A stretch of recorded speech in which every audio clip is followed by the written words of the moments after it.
Hello বন্ধুরা, কেমন আছো? আশা করি ভালো আছো।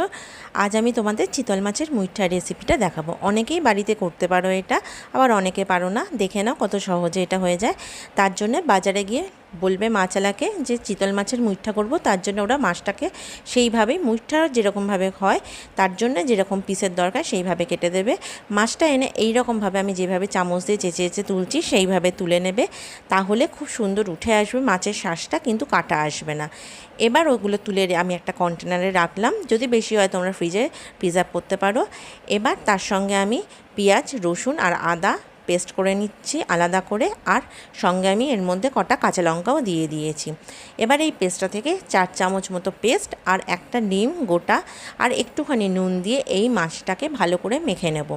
আর মুখটা করার জন্য আগেই আমি গ্যাসে কড়াইতে জল বসিয়ে দিয়েছি, তাতে একটুখানি আমি হলুদ দিয়ে দিয়েছি। হলুদটা অপশনাল, তোমরা দিতেও পারো নাও দিতে পারো। এবার এই মুইঠাগুলো, আমি মুইঠা বলতে মুঠো মুঠো করে করে দেওয়া হয় বলে মুইঠা বলা হয়। এই মাছটাকে মুইঠা করে করে আমি জলের মধ্যে ছেড়ে দিলাম, গরম জলে। কিছুক্ষণ পরেই দেখবে জলটা ফুটে উঠেছে এবং মাছগুলো ভেসে উঠেছে।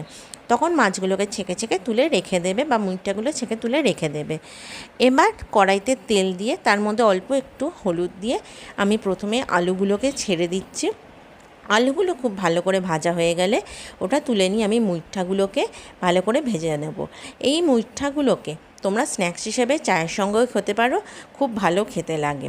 এবার ওই তেলের মধ্যেই আমি 2 তেজপাতা, 1 ইঞ্চি দারচিনি, 2 এলাচ, 2 লবঙ্গ আর 2খানা টমেটো ভালো করে কুচি কুচি করে কেটে দিয়ে দিয়েছি। সঙ্গে 2 লঙ্কা দিয়েছি। বেশি লঙ্কা এখানে আমি দিলাম না, কেননা পেস্টে আমি লঙ্কাটা দিয়েছি।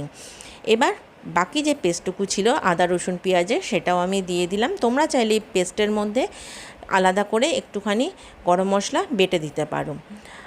এবার আমি যখন পেস্টটা প্রথমবার কষানো হয়ে যাবে, তেল ছাড়া শুরু করে দেবে, তখন আমি কি করব, এর মধ্যে 1 চামচ জিরে, একটু হলুদ আর একটুখানি নুন আমি দিয়ে দেবো। একটুখানি নুন বললাম কেননা মুখটায় কিন্তু নুন আছে, সেই নুনটা কিন্তু বুঝে আমাকে দিতে হবে। একেবারে স্বাদ মতো আমি নুনটাই এখানে দিয়ে দিলাম।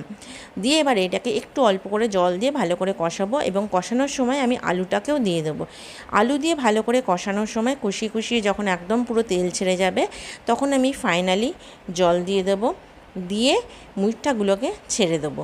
মুইঠাগুলো ভালো করে ছেড়ে দেওয়ার পর ভালো করে যখন ফুটে উঠবে, তখন একটুখানি আমি ঢাকা দিয়ে রাখবো 1-2 মিনিট মতো।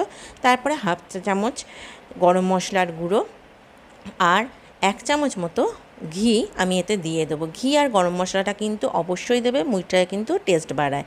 তাহলে আমার চ্যানেলটাকে ফলো করো, এই রেসিপিটা ফুল আপলোড করা আছে আমার চ্যানেলে। থ্যাংক ইউ বন্ধুরা।